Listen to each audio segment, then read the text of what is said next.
복된 주일에 또 현장과 가정에서 예배하는 모든 분들을 주님의 이름으로 환영하고 축복합니다. 사랑하는 성도 여러분, 여러분의 기도 생활은 요즘 어떠십니까? 이 기도라고 하는 것은 그 자체가 고귀하다라고 말할 수 있습니다. 왜 우리가 사랑하는 연인들을 보면 얼굴이 예뻐졌다 이런 말을 하지 않습니까? 그런데 기도를 하면 할수록 우리에게 생기는 유익 중에 하나는 바로 변화라고 말할 수 있습니다. 기도의 사람은 얼굴에 평화의 빛이 느껴지게 되는데 이 마음의 평화가 곧 얼굴을 통해 드러나기 때문입니다. 또 기도 생활의 큰 장점과 유익이 무엇이 있습니까? 기도라고 하는 것은 뭐니 해도 기도의 응답이 있을 때 힘을 얻게 됩니다. 신앙생활에 보람도 느끼게 되고 더 무언가 주님을 위해서 하고 싶은 마음과 힘을 얻게 됩니다. 그러나 반대로 하나님께 계속해서 기도하는데 계속해서 거절할 때를 경험하면 힘이 빠지고 맥이 풀리게 되는 것을 보게 됩니다. 그 유명한 기독교 상담학자 레리 크립이라고 하는 사람이 쓴 책 중에 이제 파파 기도라고 하는 책이 있습니다. 한국에는 한 10년 전에 이제 알려진 책입니다. 이 파파 기도라고 하는 내용은 하나님과의 관계하는 기도, 이 하나님과의 관계를 어떻게 친밀하게 만들어 갈까라고 하는 내용을 가지고 있어요. 이 제목처럼 이 파파라고 하는 게 아빠 뭐 이런 의미 아니겠습니까? 우리가 이제 기도할 때 보면 하나님 혹은 어떻게 부르시죠? 하나님 아버지 이렇게 이제 부르는 표현이 일반적이잖아요. 그런데 아빠 이렇게 부르게 된다면 상대적으로 더 친근한 친밀한 기도자가 되는 것이 아닌가 이제 그런 맥락에서 이제 책을 쓰게 된 겁니다. 이제 그러면서 이제 책에서 이 파파 기도를 소개를 하고 있습니다. 여러분 한번 화면을 보시면 이 파파라고 하는 말을 이제 영어의 단어들을 이니셜을 따서 만들게 되었는데요. 첫 번째 P, 프리젠트라고 하는 것은 이 자신을 꾸밈없이 하나님 앞에 내어놓아라 이런 의미를 가지고 있어요. 그러니까 하나님 앞에 진실된 기도가 친근한 기도가 된다라고 하는 거예요. 사실 어린아이가 부모님을 부를 때 아빠, 엄마 이렇게 부르지 않겠습니까? 그 아이들의 특징이 안에 있는 모든 것, 좋은 것이든 나쁜 것이든 다 아래는 특징을 가지고 있잖아요. 그래서 가능한 모든 것을 하나님께 아뢰라 이런 의미가 있고요. 이 두 번째 A는 이 attend라고 하는 단어입니다. 우리가 어떻게 하나님을 생각하는지 주의하고 그러면서 기도하라라고 하는 거예요. 여러분은 기도하면서 하나님의 어떤 형상을 연상하면서 기도하고 있습니까? 내가 경험하는 하나님은 나를 바라볼 때 어떤 표정으로 바라보고 있을까 생각해 본 적이 있으신가요? 혹시라도 인상을 찌푸린 그런 어떤 모습으로 바라보고 있는가? 아니면 저 멀리 떨어져 있는 어떤 힘, 그런 어떤 존재로 우리가 생각하며 기도하고 있는가?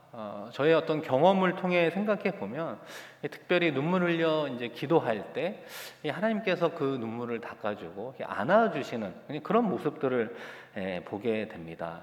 친근한 그런 어떤 위로자의 모습을 보게 된다라고 하는 거예요. 그런 면에서 여러분 어떤 하나님을 떠올리며 이제 기도하고 있습니까? 세 번째 P는 이 펄지라고 하는 단어인데요. 이게 몰아내다라고 하는 의미를 가지고 있습니다. 이 하나님과의 관계 속에서 장애물이 되는 게 있을 수 있죠. 그런 것들을 몰아내는 기도가 필요하다라고 하는 거예요. 진정한 관계를 맺을 때 하나님이 싫어하는 것을 내가 싫어할 때 서로 하나님과 우리와의 신앙의 관계가 더 깊어지는 것이 아니겠습니까? 우리가 흔히 말하는 기도로 얘기해 본다면 회개 기도가 여기에 해당되는 것 같아요. 그리고 이제 마지막 A는 어프로치라고 하는 단어입니다. 다가가는 것이죠. 여러분은 하나님과 세상 중에 누구를 더 사랑합니까? 여러분은 하나님과 여러분의 자녀 가운데 더 마음을 쓰고 있는 곳이 어디입니까? 하나님과 여러분의 성공과 비교해 본다면 여러분은 어디에 우선순위를 두고 있습니까? 우리가 기도할 때마다 고백을 할 때 하나님이 1순위입니다. 세상보다도 자녀보다도 성공보다도 하나님이 1순위임을 저는 믿습니다. 그렇게 살아갑니다라고 고백하라라고 이야기하고 있는 것입니다. 여러분은 이 네 가지 기도의 어떤 내용과 방향 가운데 어떤 것이 좀 여러분의 마음에 와 닿습니까? 저는 이 네 가지 중에 이 펄지라고 하는 그 단어, 무엇이든지 하나님께 쏟아부어 하나님과 우리와의 관계를 돈독히 해야 된다라고 하는 것입니다. 이 하나님과의 관계를 가까이 하는 그 과정 속에 나오는 기도는 대표적으로 회개의 기도가 있다고 생각합니다. 그렇죠. 이 죄가 하나님과 우리 사이를 가로막고 있기 때문에 이 회개 기도만큼 하나님과의 관계를 가깝게 만드는 기도도 없는 것 같습니다. 그런 면에서 하나님은요, 우리가 회개할 기회를 여러 차례 주고 있음을 여러분도 기억해야 되는 거예요. 첫 번째 기회가 왔을 때 잡아야 되는데 그것을 잡지 못하면 더 큰 어려움 속에 다시 한번 기도하면서 하나님께로 나아가야 되는 모습들이 있다라고 하는 것입니다.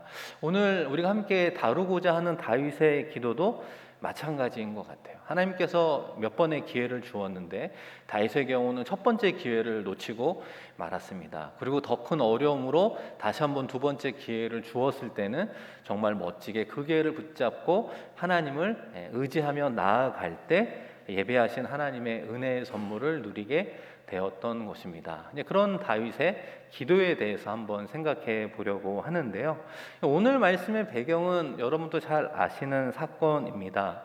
이 다윗이 우리아의 아내 밧세바와 부적절한 관계를 맺게 되었습니다. 그때 이제 남편인 우리아는 전쟁터에 있게 되었습니다. 그런데 얼마 지나서 이 밧세바가 임신했다라고 하는 소식이 전해지게 되었던 거예요. 그러니까 이제 다윗이 놀라지 않겠습니까? 그리고 그 부적절한 관계 속에서 생긴 일들을 드러나게 되면 다윗도 난처해지고 죄로 인해서 어려워지지 않겠습니까? 그래서 그 죄를 덮기 위해서 이 전쟁터에 나간 밧세바의 남편 우리아를 집으로 돌아오게 합니다. 왜 그렇게 했을까요? 잉태된 아기가 우리아의 아기처럼 보이려는 계획이었습니다. 그러나 이 충직한 우리아는 집에 들어가지 않고 집 밖에서 이제 머물게 되었습니다. 결과적으로 다윗의 계획이 틀어지자 다윗이 그 다음에 이제 우리아를 죽이려고 어떻게 합니까? 가장 치열한 전쟁이 이루어지고 있는 전선에 그를 보내요. 적의 칼에 사망하게 하는, 전사하게 하는 일을 꾸미게 되었습니다. 사실 그 누구도 알 수 없는, 어떻게 보면 완전 범죄로 보이는 그런 사건이 생기게 됩니다. 그러나 세상 사람들은 몰라도 누구는 알고 있습니까? 하나님은 이 모든 것을 알고 있었습니다. 그리고 이제 일정 시간이 지나서 하나님께서 이제 나단 선지자를 다윗에게 보내게 되는 거예요. 저는 이 부분에서부터 다시 한번 생각해 보면 좋겠습니다. 이 밧세바의 관계 속에서 아이가 잉태하고 여러분도 아시는 것처럼 나중에 그 아이가 죽지 않겠습니까? 그러니까 이 나단 선지자가 그 범죄 이후에 이 다윗을 찾아올 때까지는 대략 얼마의 시간이 있었느냐?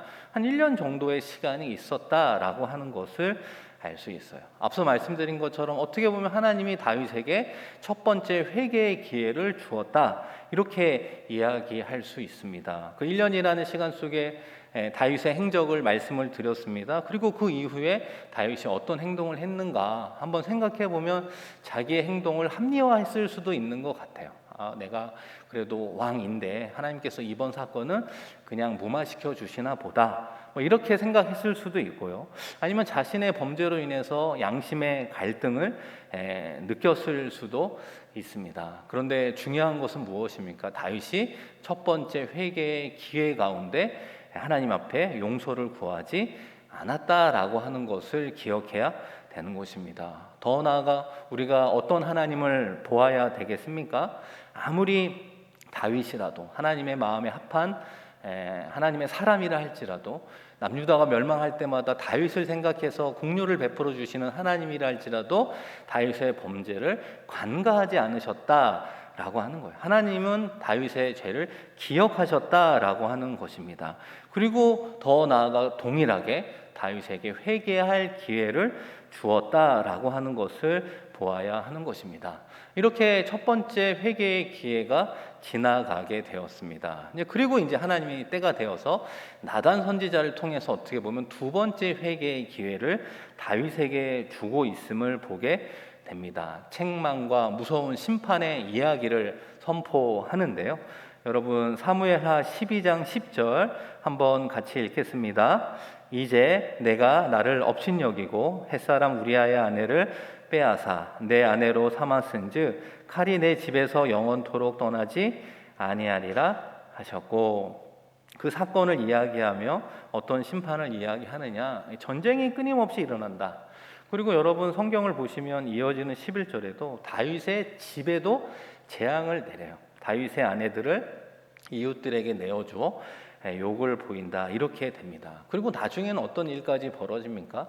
다윗의 개인의 죄로 인해서 아이는 죽게 되고, 그 다음에 형제끼리 서로 살인하고 또 쿠데타를 일으켜서 다윗이 도망치게 되고, 여러 가지 일들을 통해 이스라엘 백성들이 전염병으로 전쟁으로 신음하는 모습을 보게 되는 것이죠. 결과적으로 다윗 왕 개인의 죄는 개인의 죄로 끝나는 것이 아니구나라고 하는 것을 여러분 보아야 하는 것입니다. 우리가 6월이 호국 보훈의 달 아닙니까? 현충일도 있고 6.25도 있고 특별히 나라 사랑을 생각하는 그런 시간들을 보내고 있어요. 그런 면에서 우리가 나라와 민족을 위해서 기도하는 것, 특별히 대통령을 비롯한 위정자들을 위해서 기도해야 되는 이유가 바로 여기에 있는 것입니다. 그들의 책임이 아니라 우리의 책임으로 다가오기 있기 때문에 하나님께서 맡겨주신 그들의 책무를 잘 감당할 수 있도록 기도해야 되는 줄로 믿습니다.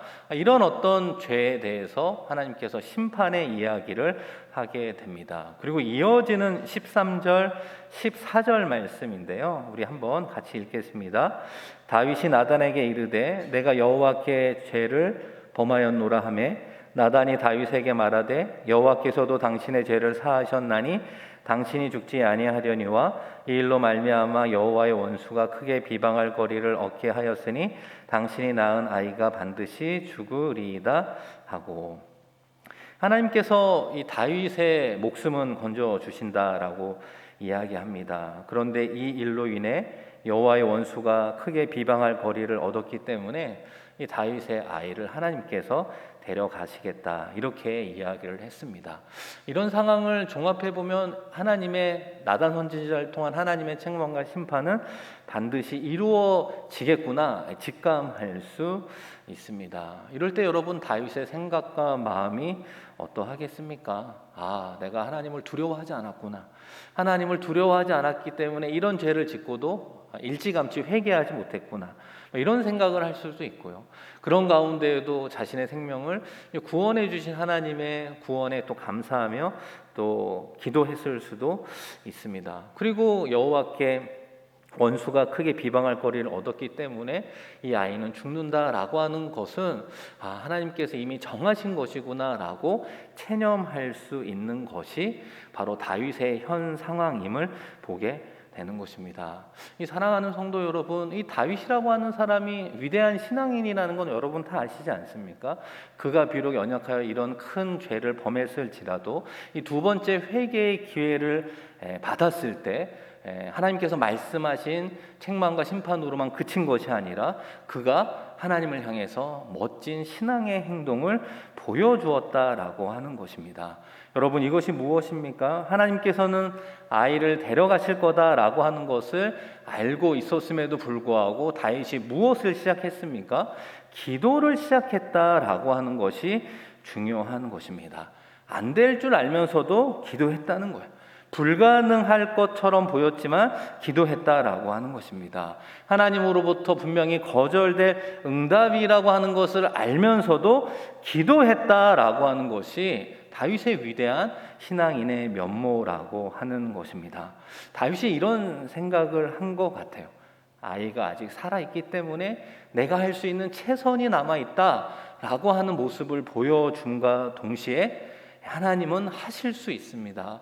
하나님께서 뜻을 바꾸어 이 아이의 생명을 구원하실 수 있습니다라고 하는 그 국률에 기초하여 정직한 기도를 하나님께 올려드리는 것입니다. 하나님은 하실 수 있는 그 믿음 플러스 그 국률에 근거해서 하나님께 기도하는 모습을 보게 되는 것입니다. 여러분, 우리가 이것을 어떻게 알 수 있을까요?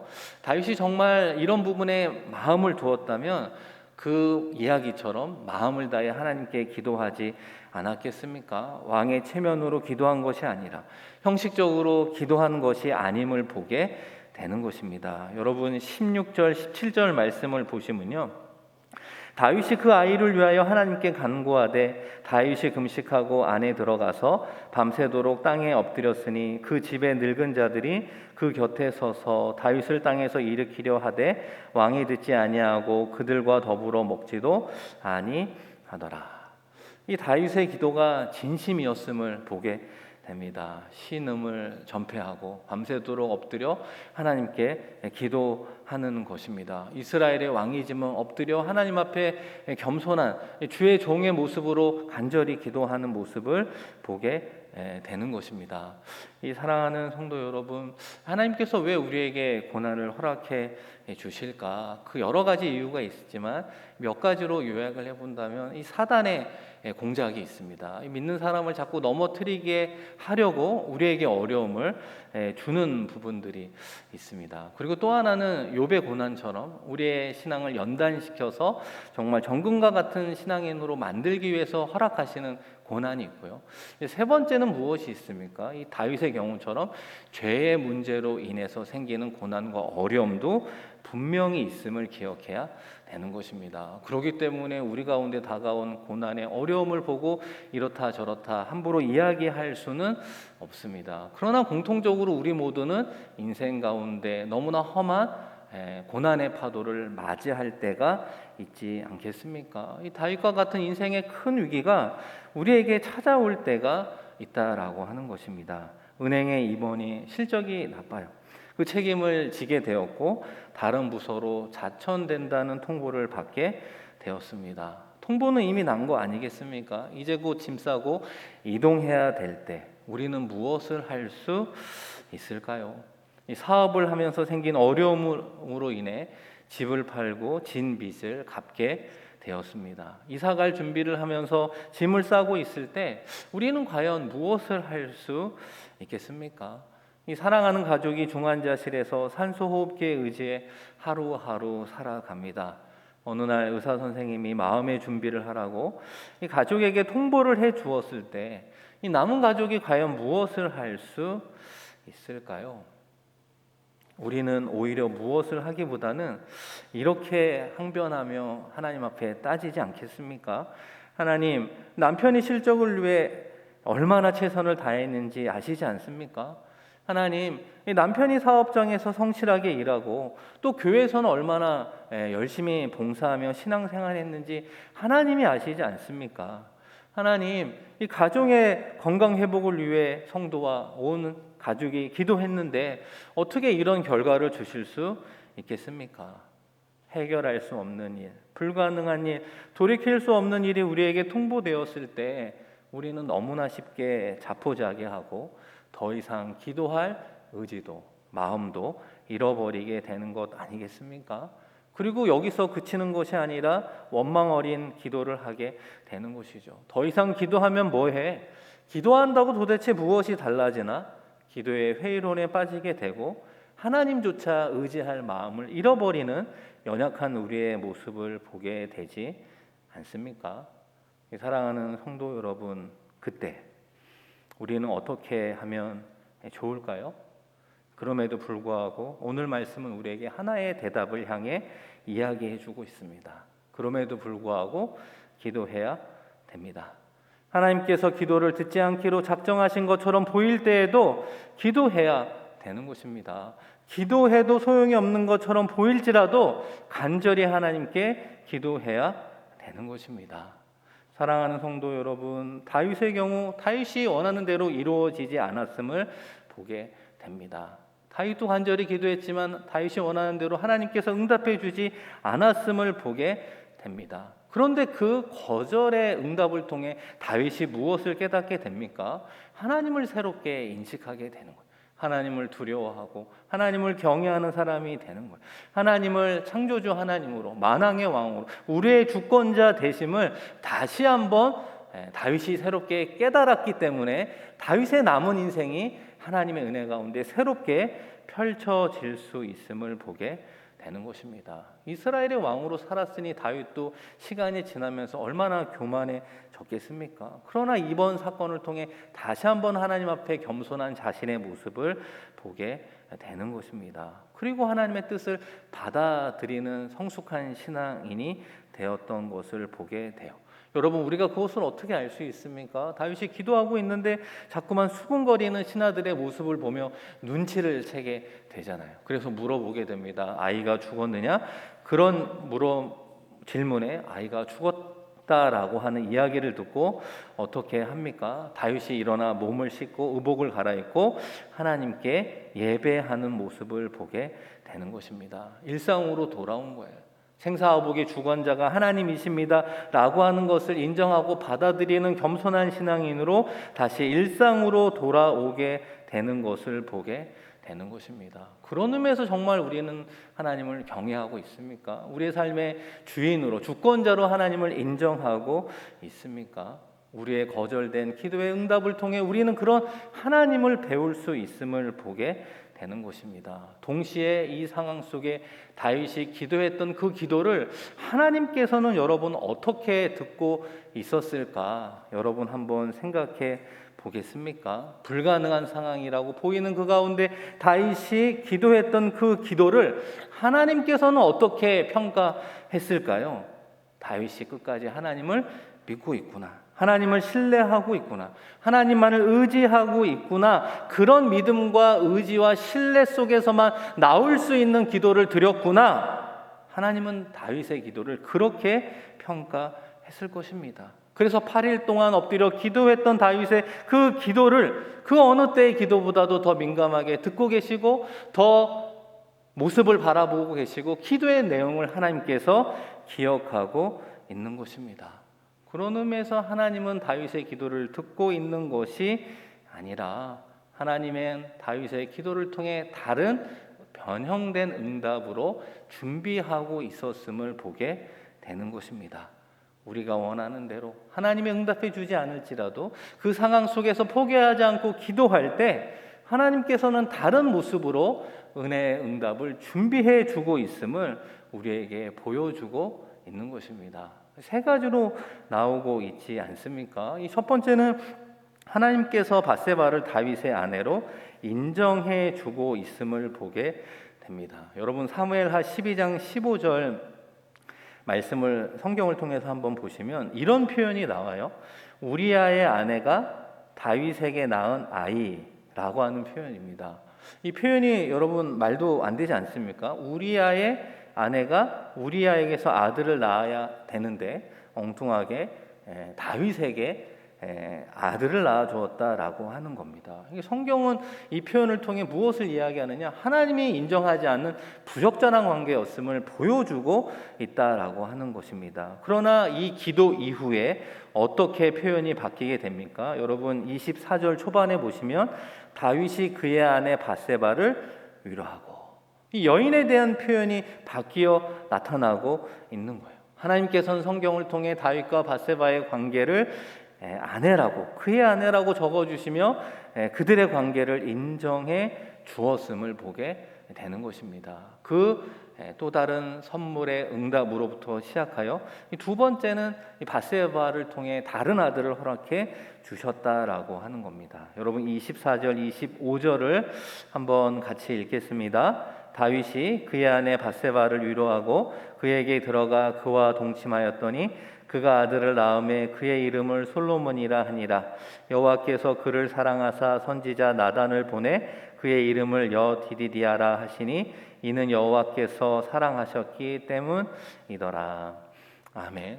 하나님께서는 다윗의 기도에도 불구하고 이 바세바의 관계에서 낳은 첫 번째 아이를 가졌습니다. 그러나 두 번째 아이를 허락해 주셨는데 그 아이가 우리가 알고 있는 솔로몬이었습니다. 이스라엘 역사상 전무후무할 정도로 가장 지혜로웠던 솔로몬을 허락해 주셨음을 보게 됩니다. 그리고 세 번째로 그 아이의 이름을 지어 주었는데 여디디디아 이렇게 이름을 져 주었습니다. 여호와께 사랑을 입음이라고 하는 것입니다.